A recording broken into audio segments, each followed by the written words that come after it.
Ito yung dinidemolish.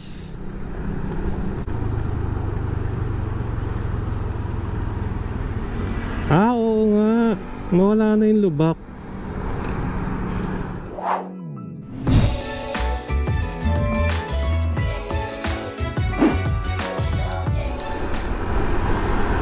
Okay, magandang araw mga kababayan. Dito tayo ngayon sa West Service Road. At parte po ng nagkakamali, Paranaque. At mga kabayan, sama lang kayo, araw po ng linggo, Mother's Day ngayon, May 12. Balikan lang po natin itong Kaingin Road, At may nagbanggit sa akin ay tuloy-tuloy pa rin daw yung demolition. Kasi nga po, marami pong project na ginagawa rito. Isa na po dyan yung C5 Southing Expressway na tuloy-tuloy po yung progress, nung project na ito. At muli mga bayan, pasensya na kayo kung baka yung boses ko po hindi ganong kaganda. Ay kagaling lang po natin sa sakit, Grabe rin kasi yung panahon ngayon mga kabayan. Talagang extreme hot weather, tapos minsan matutuyuan ka ng pawis, ay talagang magkakasakit ka. Siyempre kung bago pa lang po kayo sa ating channel, ay inaanyahan ko po kayong mag-like, mag-comment and subscribe, hit yung notification bell para updated po kayo kung may bago tayong video.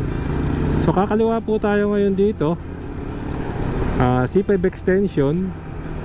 Ayan na po, yung nakikita nyo na po yan yung C5 expressway.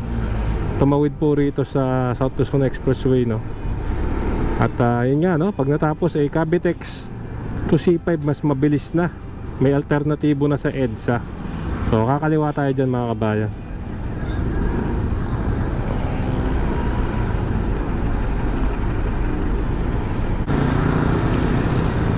So yan, kaliwa tayo, diretso tayo.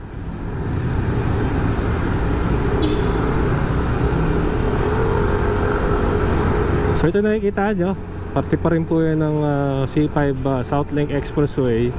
Operational na po yan. Dahil expressway siya, bawal yung motor.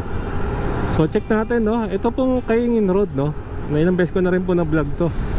Siguro nag-start ako 2 years ago. Grabe po yung traffic dito, tsaka lubak.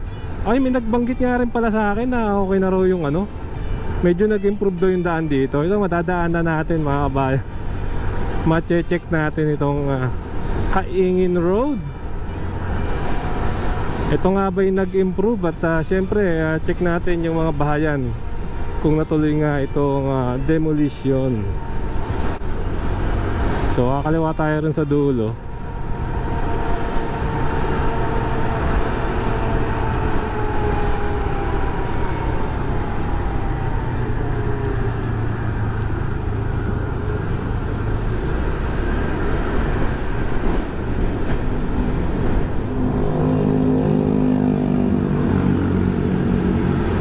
Ayan.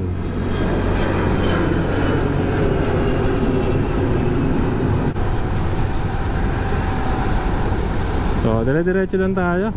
Grabe ang init, Time check ay hindi ko makita. Parang alas 11 ng umaga mga kabayan.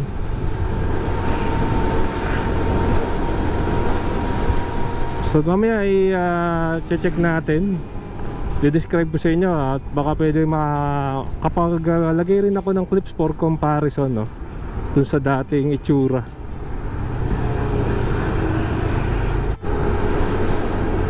Okay, so mabilis ang ating takbuhan ngayon dito. Ito critical din tong lugar na ito, kasi marami hong logistics dito, o logistics hub, mga warehouse, ang SM ho dito, kasi nga strategic, nasa gilid lang ng airport. So matik na napakahalaga na itong C5 extension na ito.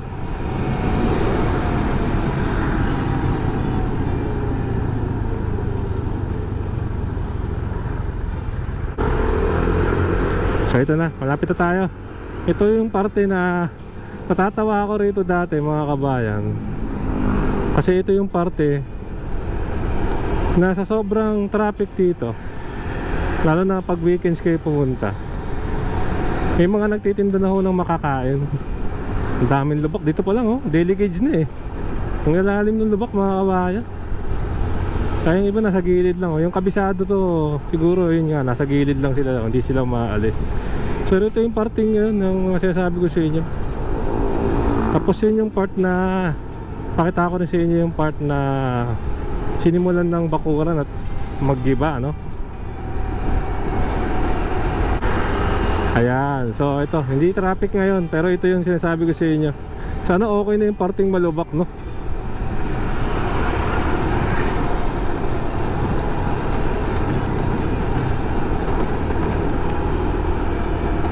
Okay, yung sinasabi ko sa inyo, ayan, no? Nagibaan, hindi tayo makapag-drone dyan at nasa gilid lang po tayo ng airport. Okay, so ito yung sinasabi ko sa inyo, Kaingin Road demolition. Ayan, oh. Actually itong lugar na ito, pag tinignan nyo itong mga bahayan dito, napakaalanganin na ito eh. Ayun. Siguro meant to be na talaga na gibain.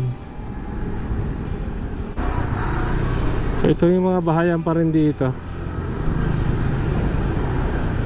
Pati sa kabila, yun ang gibahan, no? So sa mga nakakaalam, no, kung ito ba talaga matutuloy ito, yun, ito may mga bahay-bahay pa rito.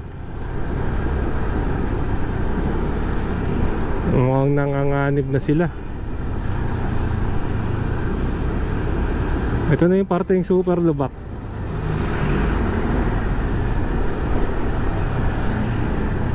Ayun, hanggang dito na yung bakod.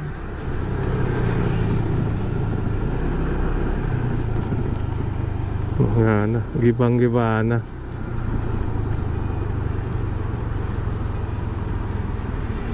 Oo nga, nawala na yung lubak.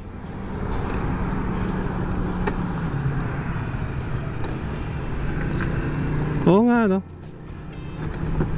Kasi super lubak dito nun eh. Marami na na-aksidente rito.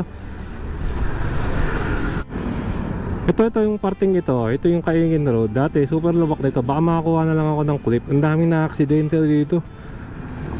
Oo nga, no? Good job din, ha? Hindi ko alam kung DPWH o Parañaque o sino mang ahensya ho yung tumira nito. Good job, ho. Hindi ko, mabilis na yung biyahe. Dire-diretso.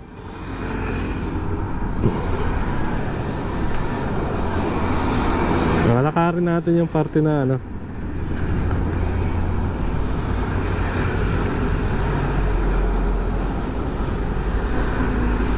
Ito yung dinidemolish. Yung nga tira pa sa harap. Pero yun nga, no, dadaan yata sa gilid na itong. Ayan na.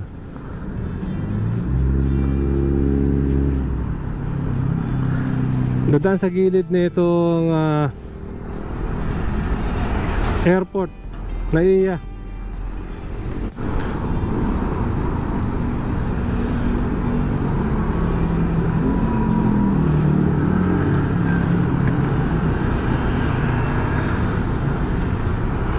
Okay, so hanggang dito na lang.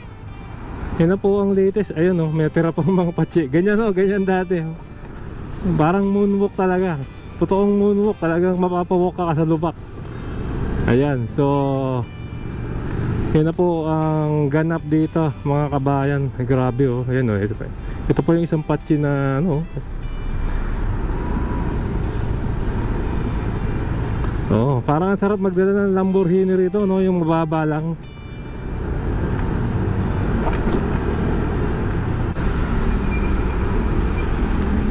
Pag motor ho, ang hirap sumabay pag sa likod ka ng kotse. Di mo mapreparahan yung mga lubak.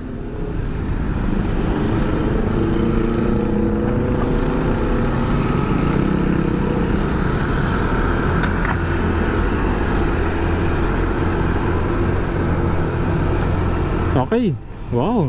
Pero ito ang ganda, oh. Tingnan nyo, oh, asfaltado tong ano na C5 extension. Ay, may bagong McDo. Anyway mga bayan, hanggang dito na lang. Yun na po ang latest dito, no? Gilid lang tayo. At ayan, ano pong masasabi nyo? Yan na po ang ganap sa Kaingin Road, May 12. Tuloy pa rin yung demolition. At kahit paano nag-improve yung daan. Oho. So, pero siyempre marami pa ring lubak. Marami pa ring pwedeng ayusin. Pero ito, ganda na ito mga bahan, no? Ang sarap talaga pag asfaltado yung daan. Anyway, kung nagustuhan nyo itong video, inaanya ako mag-like, mag-comment, and subscribe.